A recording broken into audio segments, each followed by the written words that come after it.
नमस्कार। आप सभी का स्वागत है आज की वीडियो में, जिसमें हम पढ़ेंगे आज प्रेजेंट इंडेफिनिट टेंस। अगर हम ट्रांसलेशन की बात करें तो हम हिंदी से इंग्लिश ट्रांसलेट करें तो पहले हमको ये मालूम होना चाहिए कि प्रेजेंट इंडेफिनिट टेंस होता क्या है। कैसे पहचानेंगे कि दिया गया वाक्य प्रेजेंट इंडेफिनिट टेंस का है। तो देखिए, जब वाक्य हिंदी का होगा तो उसकी क्रिया के अंत में ता है, ती है, ते हैं, ताहूं ये शब्द लगे होंगे। यानी कि ये शब्द सेंटेंस के बाद में लगे होंगे तो आप पहचान लेंगे कि ये सेंटेंस जो है प्रेजेंट इंडेफिनिट टेंस का है। तो पहले सेंटेंस को बोलना सीखें, प्रेजेंट इंडेफिनिट टेंस। अगले बात करते हैं। अभी देखिए, 3 वाक्य हमने लिखे हैं। वह जाता है, हम पढ़ते हैं, तुम दौड़ते हो। तो देखिए, इसमें ता है, ते हैं, ते हो, ये सेंटेंस आए हैं। जैसे मैं जाता हूं, मैं जाता हूं, ये भी वाक्य आपका प्रेजेंट इंडेफिनिट टेंस का हुआ। तो ये जो वाक्य हैं जिसमें ता हूं, ता है, ते हैं, ये लगे होंगे तो आप पहचान लेंगे कि प्रेजेंट इंडेफिनिट टेंस का वाक्य है। अब वाक्य हम जब पहचान लिया, अब बात आती है इसको बनाने की।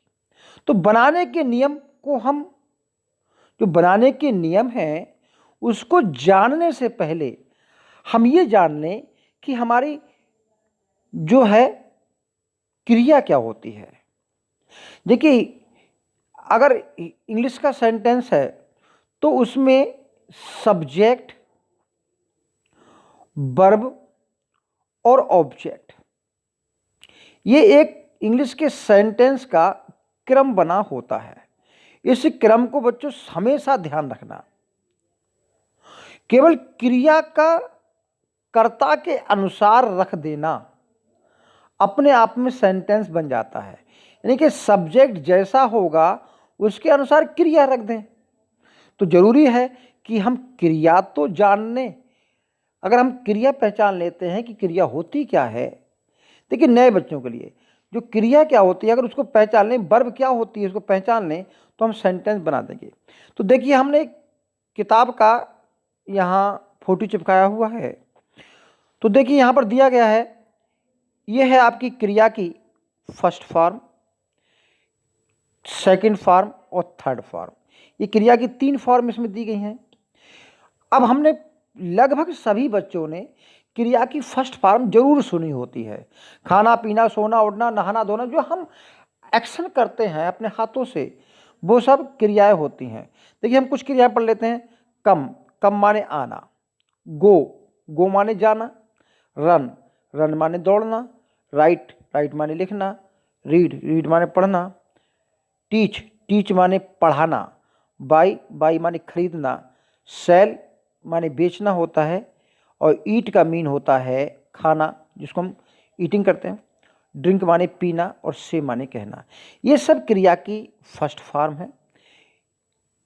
कम का केम, गो का बेंट, रन का रैन, ये आपकी सेकंड फॉर्म है और ये इनकी थर्ड फॉर्म है। तो हमने, हो सकता है हमको किसी भी वर्ब की सेकंड फॉर्म ना याद हो, किसी की वर्ब की हमको थर्ड फॉर्म ना याद हो, लेकिन हमने फर्स्ट फॉर्म लगभग लगभग सुनी होती हैं। कम माने आना होता है, गो माने जाना, रन, राइट, रीड, ये सब जो क्रिया की फर्स्ट फॉर्म है, ये वाली जितनी भी क्रिया की फर्स्ट फॉर्म है, ये वाली, ये लगभग लगभग हमने सुनी हुई होती हैं।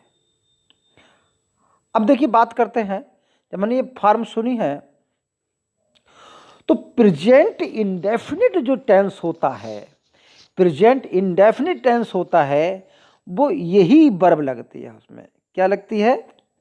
यही वाली उसमें वर्ब लगती है। यानी सब्जेक्ट के बाद यही वर्ब लगती है, ये वाली वर्ब, प्लस किसके बाद ऑब्जेक्ट आता है।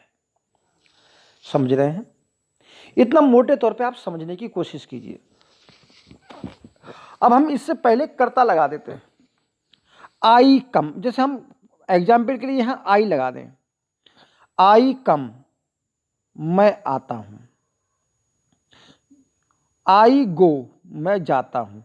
आई रन, मैं दौड़ता हूँ। आई राइट, मैं लिखता हूँ। आई रीड, मैं पढ़ता हूँ। आई टीच, मैं पढ़ाता हूँ। आई बाई, मैं खरीदता हूँ। आई सेल, मैं बेचता हूँ। आई ईट, मैं खाता हूँ। आई ड्रिंक, मैं पीता हूँ।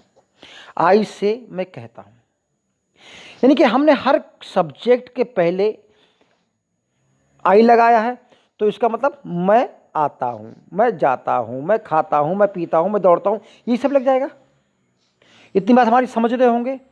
तो कहने का मतलब इस क्रिया जो दी गई है फर्स्ट फॉर्म, ये क्रिया जो दी गई है, इस क्रिया के पहले, इस क्रिया के यानी कि इस क्रिया के पहले अगर आप बहुवचन कर्ता लगा देते हैं, आई लगा देते हैं या बी लगा देते हैं या यू लगा देते हैं या दे लगा देते हैं या कोई भी बहुवचन कर्ता लगा देते हैं, तो क्या बन जाएगा?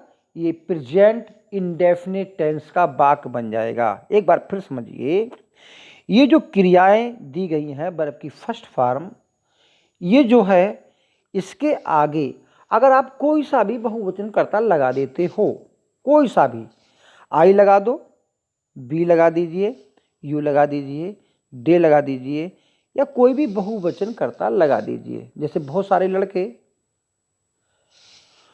तो क्या होगा? उसके बाद ये क्रिया लगी होगी, तो वो कौन सा टेंस बन जाएगा? किस टेंस का वाक्य बन जाएगा?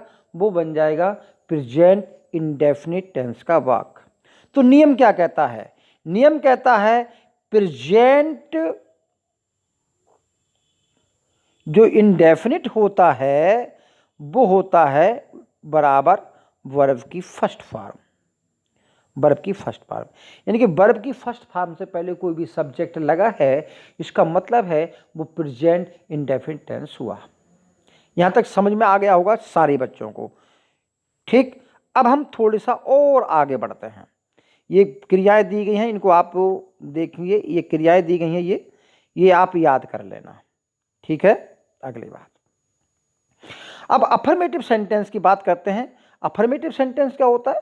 जिसमें नॉट नहीं लगा होता है। जैसे वह स्कूल जाता है, अफर्मेटिव है। हम पाठ याद करते हैं, अफर्मेटिव है। तो जो जैसा कर्ता वैसी क्रिया, एक वचन कर्ता एक वचन क्रिया, बहुवचन कर्ता बहुवचन क्रिया, यानी कि कर्ता के अनुसार क्रिया का लगना, यानी कि एक वचन कर्ता के साथ एक वचन क्रिया लगा दीजिए और बहुवचन कर्ता के साथ बहुवचन क्रिया लगा दीजिए। ये इस टेंस का मेन नियम है। अब देखो इसका मतलब क्या हुआ, इस सब का मतलब क्या हुआ? आप कहेंगे कि एक वचन क्रिया भी होती है या बहुवचन क्रिया भी होती है। भाई होती है। अभी हमने ये क्रियाएं पढ़ी, ये सब क्रिया की जो फर्स्ट फॉर्म पढ़ी, अभी हमने जो क्रिया की फर्स्ट फॉर्म अभी जो पढ़ी थी, ये सब क्रिया की फर्स्ट फॉर्म है, ये वर्ब की फर्स्ट फॉर्म है। तो क्या होता है, ये वर्ब की जो फर्स्ट फॉर्म होती है, ये जो वर्ब की फर्स्ट फॉर्म होती है, ये कौन सी क्रिया होती है? ये बहुवचन क्रिया होती है, ये प्लूरल वर्ब होती है, ये प्लूरल वर्ब होती है। यानी कि वर्ब की फर्स्ट फॉर्म प्लूरल वर्ब होती है, जो आई बी यू दे और कई व्यक्ति के साथ इसका उपयोग करते हैं। वर्ब की जो फर्स्ट फॉर्म होती है, इसमें अगर एस और ई एस जोड़ दें तो वो सिंगुलर फॉर्म बन जाएगी, यानी कि एक वचन क्रिया बन जाएगी। तो आप समझ गए होंगे कि, और वो किसके साथ आएगी? ही सी इट दे के साथ, ही सी इट और एक व्यक्ति के साथ। अब देखिए, कहने का मतलब ये हुआ कि अगर आपका कर्ता एक वचन है, कर्ता कौन सा है? कर्ता है आपका एक वचन, एक वचन, तो आप लगाइए एक वचन क्रिया। और कर्ता है आपका बहुवचन, क्या है? बहुवचन, तो आप लगाइए ये क्रिया।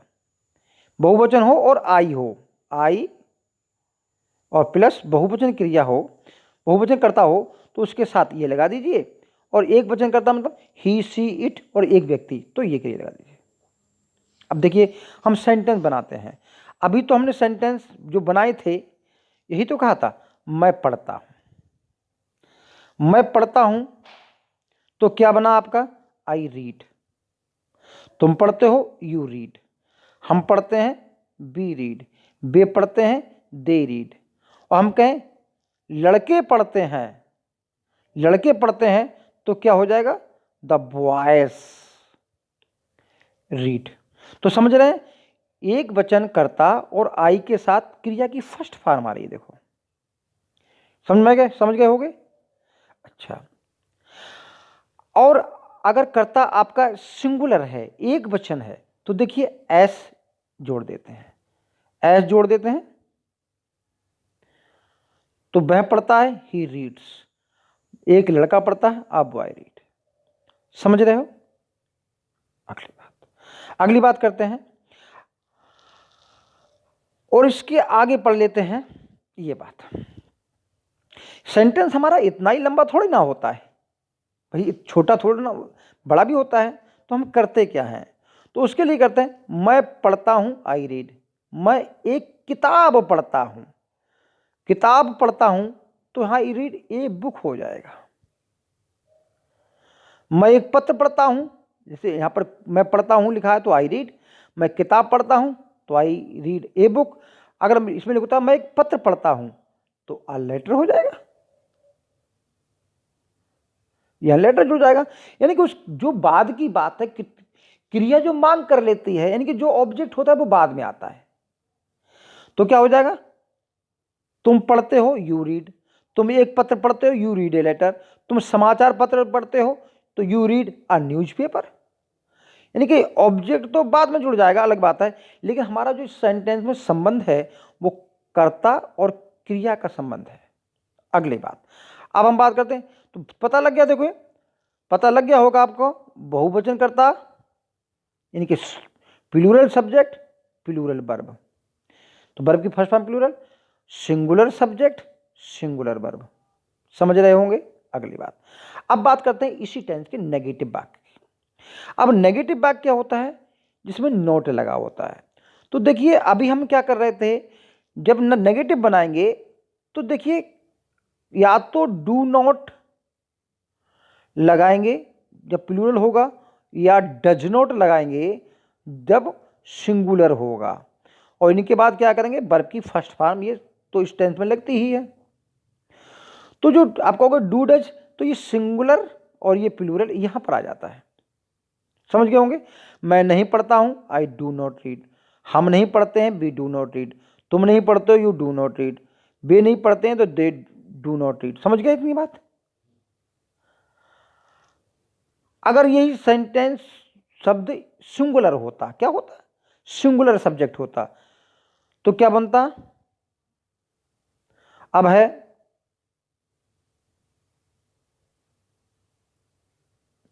सिंगुलर सब्जेक्ट होता तो अब क्या होता, देखिए यहां पर लड़के नहीं पढ़ते हैं, क्या है, लड़के नहीं पढ़ते हैं, तो ये बहुवचन है तो डू नॉट। अब एक वचन आ जाइए, वह नहीं पढ़ता है तो यहां डज नॉट रीड। वह नहीं पढ़ती है, शी डज नॉट रीड। एक लड़का नहीं पढ़ता है, आ बॉय डज नॉट रीड। अब हम इंटरोगेटिव सेंटेंस की अगर हम बात कर लें तो देखिए इंटरोगेटिव सेंटेंस, देखिए इंटरोगेटिव सेंटेंस में क्या होता है, आपने सेंटेंस पढ़े होंगे तो क्या करते हैं, हेल्पिंग वर्ब को सब्जेक्ट से पहले ले लेते हैं। जो हेल्पिंग वर्ब होती है, हेल्पिंग वर्ब जो होती है उसको क्या करते हैं, सब्जेक्ट से पहले ले लेते हैं।